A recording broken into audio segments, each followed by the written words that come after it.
দীর্ঘদিন পর এবার স্বরূপনগর বিধানসভা কেন্দ্রে জাতীয় কংগ্রেস এককভাবে লড়াই করছে। জাতীয় কংগ্রেস আপনার উপরে আস্থা রেখেছে, কি বলবেন? আমি এর জন্যে সর্বভারতীয় আমাদের সভাপতি মল্লিকার্জুন খার্গেজি, আমাদের সবার প্রাণপ্রিয় নেতা রাহুল গান্ধী,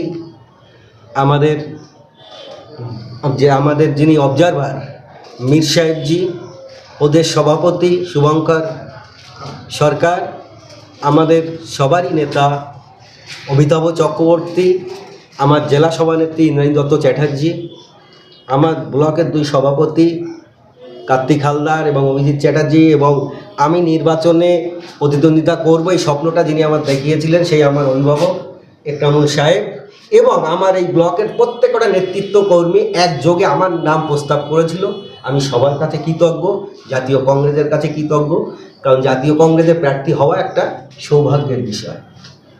মূলত স্বরূপনগরে এবার ত্রিমুখী নির্বাচন হচ্ছে, জয়ের ব্যাপারে কতটা আশাবাদী? আমরা আশাবাদী, যেভাবে মানুষের উৎসাহ উদ্দীপনা জাতীয় কংগ্রেসকে ঘিরে দেখা যাচ্ছে, আমরা ভীষণভাবে আশাবাদী।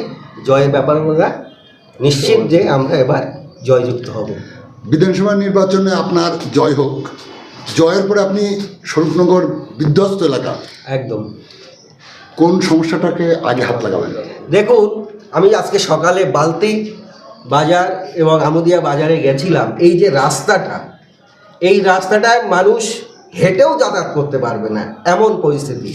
3 বারের বিধায়ক, জেলা পরিষদের সহকারী সভাধিপতি, জেলা পরিষদের প্রাক্তন সভাধিপতি, সমস্ত পঞ্চায়েত সমিতি তাদের, এইরকম অসংখ্য রাস্তা আছে স্বরূপনগরে যে রাস্তার কোনো সংস্কার হয় না। মানুষ জীবন হাতে নিয়ে প্রত্যেক দিন যাতায়াত করে।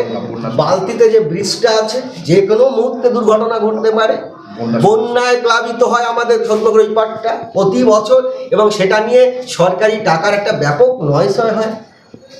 এলাকার সুস্থ সামাজিক যে পরিবেশ, উত্তর বসিরহাটে স্বরূপনগর একটা সময় ফুটবলার সাপ্লাই করত।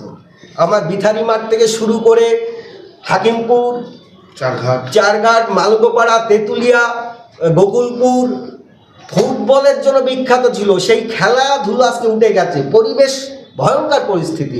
ক্লাবগুলোয় টাকা দেওয়া হচ্ছে, সেই টাকা কোথায় যাচ্ছে শুনেছি আমাদের বক্তব্য না, তৃণমূল দলেরই বক্তব্য, তাদের বিধায়ক নাকি নিজের নামে অসংখ্য ক্লাব রেজিস্ট্রেশন করিয়েছেন, সেই টাকা টোটালটা তিনি আত্মসাৎ করিয়েছেন। এর বিরুদ্ধে এলাকার সুস্থ সংস্কৃতি ফিরিয়ে আনা, ছেলে মেয়েদের স্কুল আছে, শিক্ষক নেই। তেঁতুলিয়া স্কুলের মতো স্কুল, সেখানে বিজ্ঞান পড়ানোর মতো কোনো শিক্ষক নেই। সেই সমস্ত পরিবেশ আমরা ফিরিয়ে আনতে চাই। স্বরূপনগর নিয়ে আমরা লড়াই করব। স্বরূপনগরবাসী তথা বসিরহাট এবং বনগাঁ এই মেলবন্ধনের একমাত্র জায়গা তৈনুপুর ঘাটে ইসামতি ব্রিজ দীর্ঘদিন বেহাল অবস্থায় আছে, কি বলবেন এটা নিয়ে? এটা আমি প্রত্যেক ভোটের সময় আমি দেখি, একবার বিজেপি একবার তৃণমূল, ঘটা করে উদ্বোধন হয়, কিন্তু যে তিমির থাকে, যে অবস্থায় থাকে সেই অবস্থায় থাকে। মানুষ বন্যার সঙ্গে কানেক্টের একটাই মাত্র জায়গা, সেই জায়গা শুরু আজও হয়নি। আমরা আজকে প্রতিজ্ঞাবদ্ধ হচ্ছি, আমরা প্রতিশ্রুতি দিচ্ছি, আমাদের যদি মানুষ আমাদের প্রতি আস্থা রাখে, বিশ্বাস রাখে, এই কাজ আমরা করব। আর একটা জিনিস, স্বরূপনগরের রেল নিয়ে তৃণমূল অনেক ছেলে খেলা করেছে, বিদ্রোহ করেছে। আমরা কথা দিচ্ছি, কেন্দ্রে কংগ্রেস সরকার গঠিত হবে, এই রেল স্বরূপনগর আমি জিতি, এই রেল আমরা স্বরূপনগর করেই দেখাবো।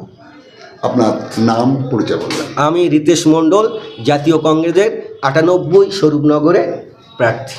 ধন্যবাদ আপনাকে।